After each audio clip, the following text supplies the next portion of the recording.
Acción, tu revista mensual de cine y series, con los mejores estrenos de cine, fichas y reportajes coleccionables, series de televisión y 8 pósters todos los meses.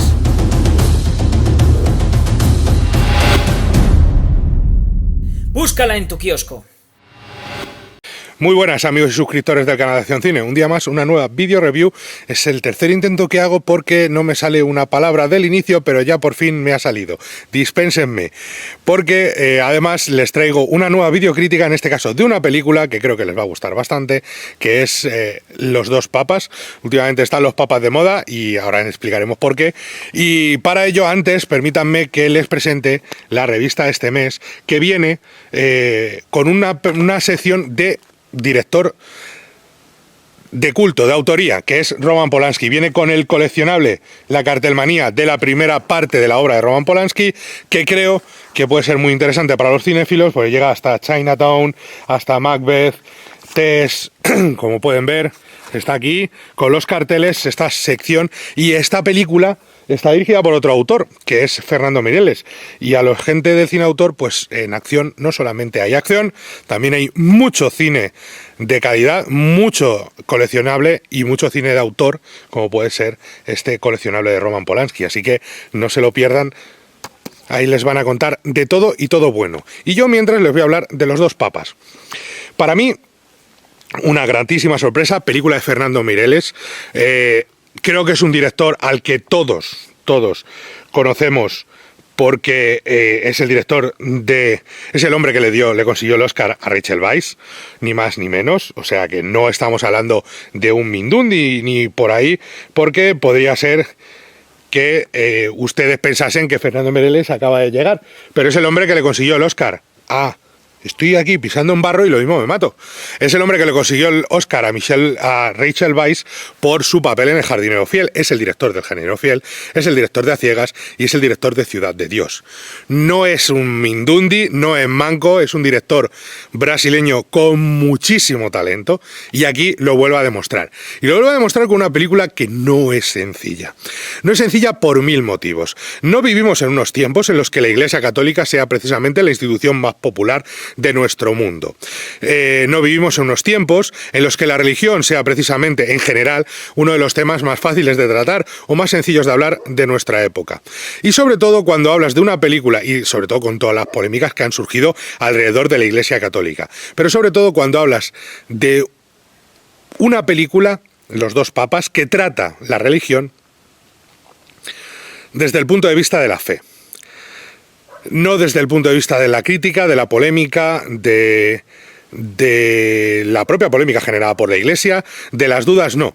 Es una película sobre la fe y sobre distintas formas de entender la fe católica. Por un lado, la del Papa Karol Wojtyła, benemérito Benedicto XVI, y por otra, la de nuestro Papa actual, que es el cardenal Bergoglio en la película, y que aquí vemos cómo se convierte en papa. La película se abre con... no sé hasta qué punto se puede tratar de un spoiler, una película que habla sobre hechos reales, pero bueno. La película se abre con la llegada al papado de Karol Wojtyła, de benemérito, no voy a cansarme de llamarle benemérito, lo siento en el alma, que estuvo a punto, bueno, que pudo ser uno de los candidatos a ser papa, era Jorge Bergoglio, y no fue. Y pese a ello, después de todo eso que se montó, años después, este cardenal argentino presenta su dimisión.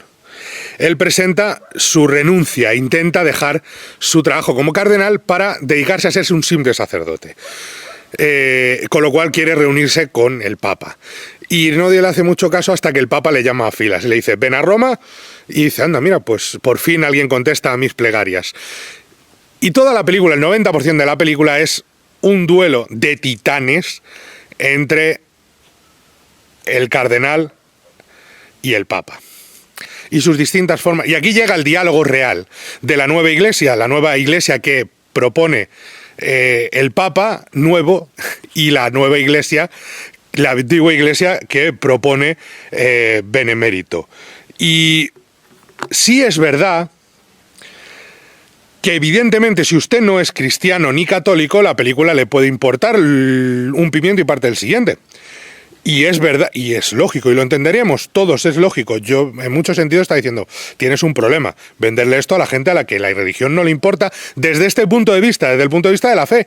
Son dos personas que no se duda en ningún momento del catolicismo, se duda de las formas de entenderlo y aceptarlo. Con lo cual es el Papa Francisco y el Papa Benedicto enfrentados cara a cara diciendo, oye, es que la Iglesia debería hacer esto, no es que la Iglesia debe mantenerse en esto, durante 2 horas. Más de 2 horas. ¿Cómo lo hace? Para que no diga usted a los 10 minutos de película, pero ¿qué me estás contando? Yo me voy a mi casa. Lo hace con muchísimo talento, con muchísimo tacto y con muchísimo sentido del humor.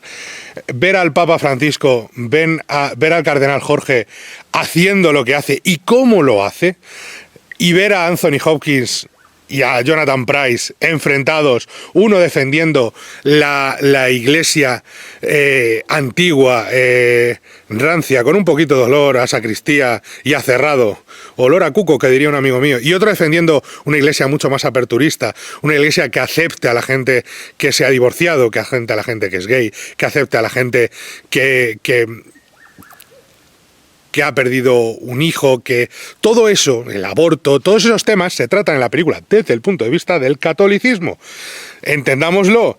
Y por eso la película está hecha desde esa fe. Hay que entender que no es una película que vaya a atacar al catolicismo. Es una película que lo que hace es criticar ciertas posturas del catolicismo desde el punto de vista del nuevo Papa, del Papa que va a llegar. Porque todo lo que va en principio de tratar de convencer a Benedicto de que deje marchar al cardenal, de que deje renunciar al cardenal, y él no le puede dejar porque sería como un ataque directo, como decir, este hombre no está de acuerdo conmigo y por eso deja el puesto. Al final acaba girándose y descubre que la intención real es que él herede el puesto. Y todo eso lo hace en... Es que es muy difícil explicarlo sin hacer spoilers, pero es muy fácil explicarlo cuando lo has visto. Lo hace con una sencillez y una economía de recursos proverbial. Pero claro, tiene un poquito de trampa. Yo no sé hasta qué punto les han dejado rodar en el Vaticano. No sé hasta qué punto han rodado en Roma, evidentemente, pero no sé hasta qué punto les han dejado. Pero hay sitios en los que dices, esto tiene que ser ese sitio. No pueden ser efectos digitales. No lo sé, de verdad. Pero hay lugares de rodaje que son interiores y otros que no son tan interiores que dices, telita. Telita de la buena. Pero por favor, fíjense en la importancia del fútbol. Fíjense, de verdad, fíjense en esos... cómo presentan a Benedicto como un papa austero, comedido, que se vio implicado en varios escándalos que le iban por encima porque era un tipo, bueno, se ven las críticas que se le hicieron de nazi y todo esto, que eran muy, muy ofensivas hacia él y que a él le dolieron muchísimo, según cuentan en la película.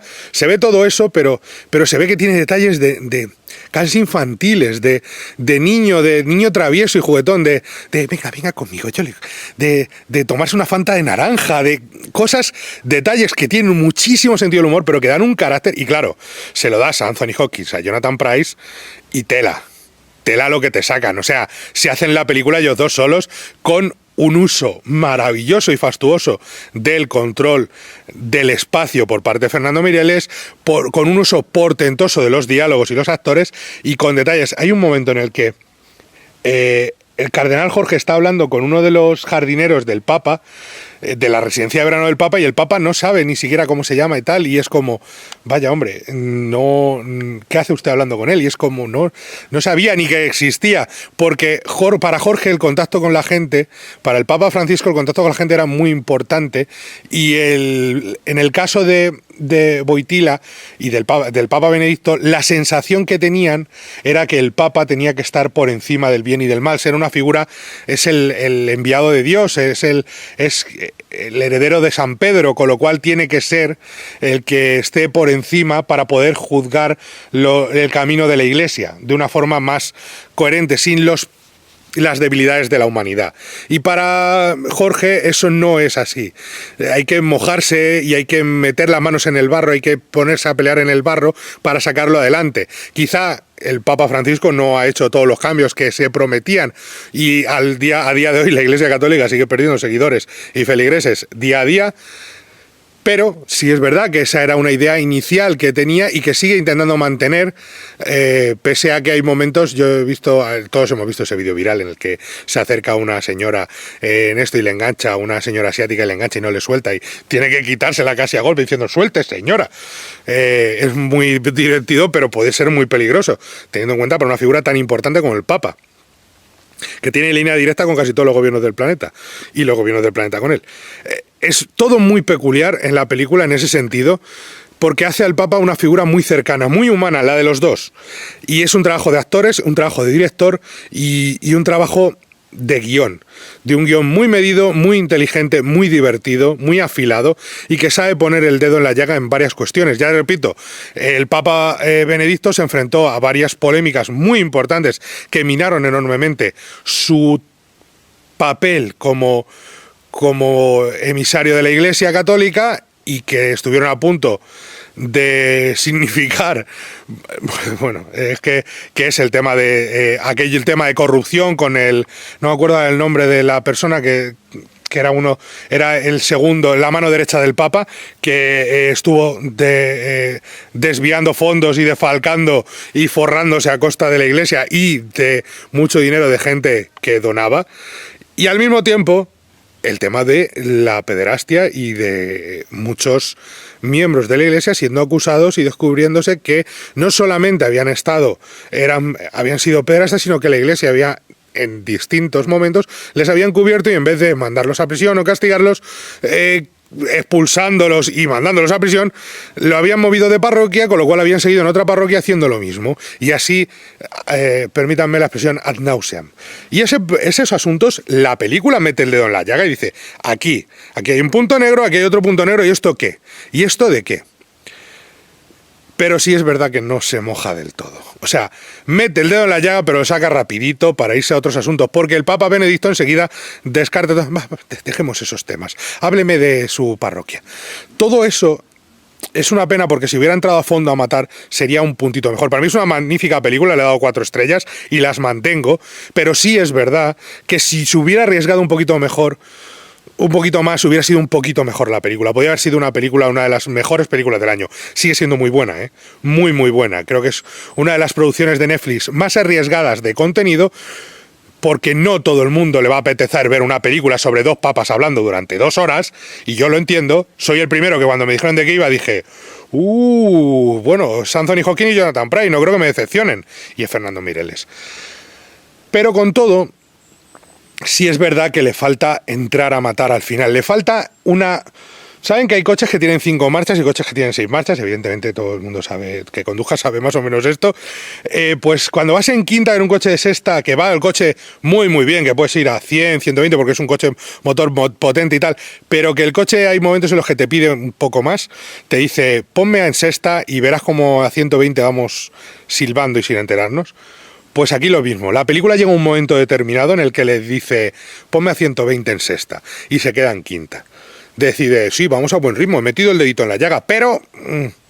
Y luego tiene otro problema, y eso es un problema más de producción y más técnico y que parece ridículo, pero no lo es del todo. Y es cuando Jonathan Pryce habla en español, que está doblado.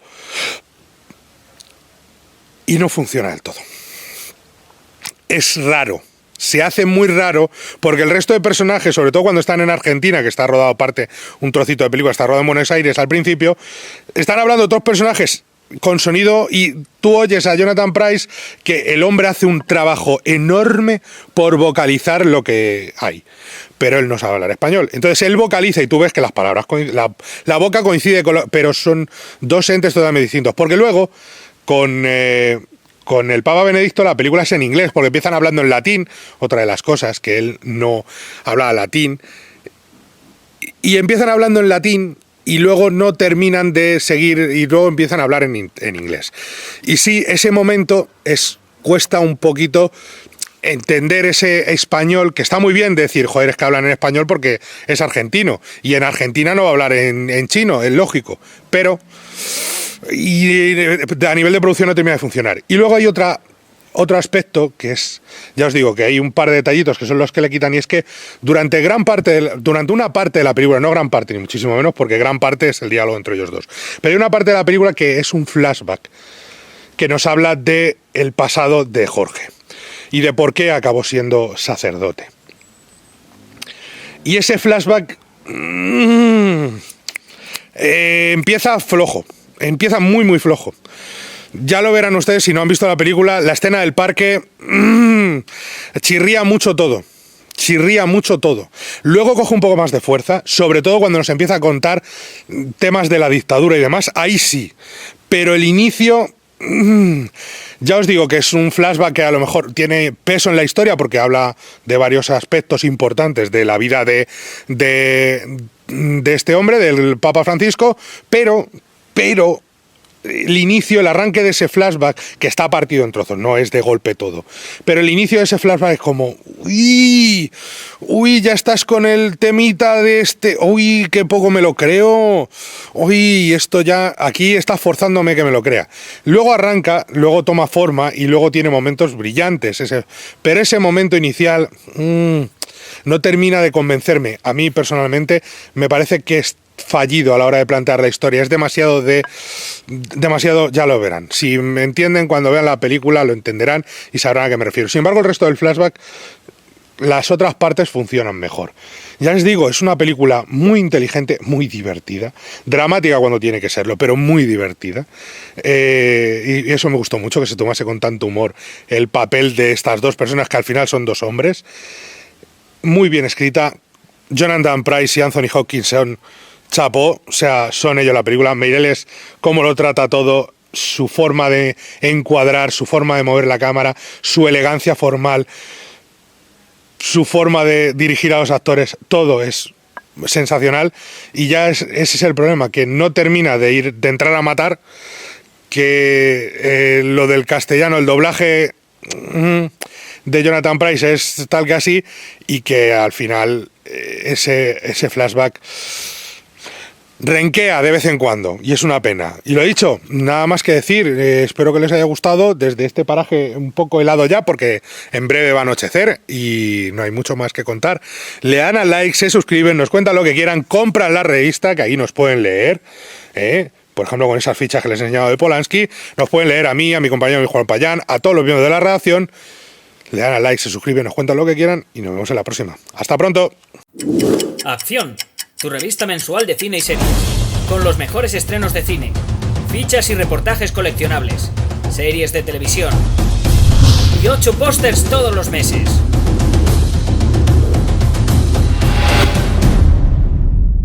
Búscala en tu kiosco.